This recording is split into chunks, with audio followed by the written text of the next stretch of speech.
नमस्कार बालमित्रांनो, बाल राष्ट्रचेतना चॅनलमध्ये तुमचं स्वागत. तुम्हाला माहिती आहे काय, आज फार मोठा दिवस आहे आणि या दिवशी आपण महत्त्वाच्या व्यक्तीला मोठं थँक्यू म्हणतो. तर ते म्हणजे आपले गुरु, जे आपल्याला चांगल्या गोष्टी शिकवतात, आपल्याला शहाणं करतात. ते आपल्याला अभ्यास शिकवतातच, पण त्यासोबत जगायचं कसं, चांगलं कसं बनायचं हेही शिकवतात. आणि बरं का, या दिवसाला काय म्हणतात बरं मग? बरोबर, गुरुपौर्णिमा. आता मी तुम्हाला एक छान अशी गोष्ट सांगणार आहे बरं का.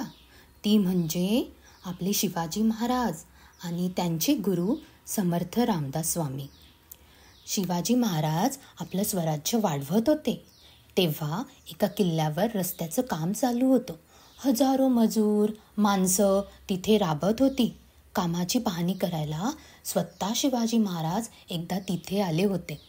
महाराजांनी पाहिलं, इतकी माणसं मेहनत घेत आहे आणि त्यांच्या मनात एक सहज विचार आला, मी किती लोकांचं पोषण करतो, माझ्यामुळे त्यांचं घर चालतं. आणि तेवढ्यात दूर डोंगरातून आले समर्थ रामदास स्वामी. ते म्हणाले, शिवबा चला माझ्यासोबत.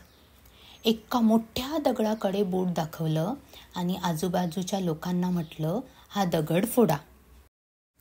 सांगितल्याप्रमाणे दगड फोडण्यात आला आणि माहिती आहे काय त्यात काय निघालं?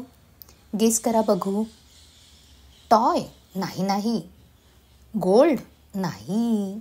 पैसा? बिलकुल नाही. माहिती आहे का त्यात काय होतं? पाणी. आणि त्या पाण्यात होता एक जिवंत फ्रॉग. हो, एक जिवंत फ्रॉग. अगदी शॉकिंग ना? तिथे पण सगळेच आश्चर्यचकित झाले.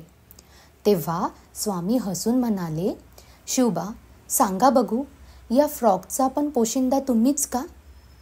बरं, पोशिंदा म्हणजे प्रोटेक्टर, जो आपली काळजी करतो. शिवाजी महाराजांना लगेच समजलं.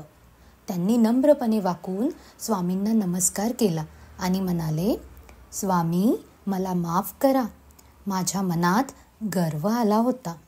स्वामी प्रेमाने म्हणाले, शिवबा तू कार्यकर्ता आहेस, करता नाहीस. हे सगळं देवाने ठरवलंय, आपण फक्त त्याचं काम करत आहोत. या गोष्टीतून काय शिकायला मिळालं बरं? तर आपल्याकडे कितीही मोठं स्थान असलं तरी अहंकार नको, गर्व नको. तुम्हाला गोष्ट कशी वाटली ते नक्की कळवा. आपल्या आईबाबांसोबत डिस्कस करा आणि असेच हॅपी प्लेफुल राहा. बाय.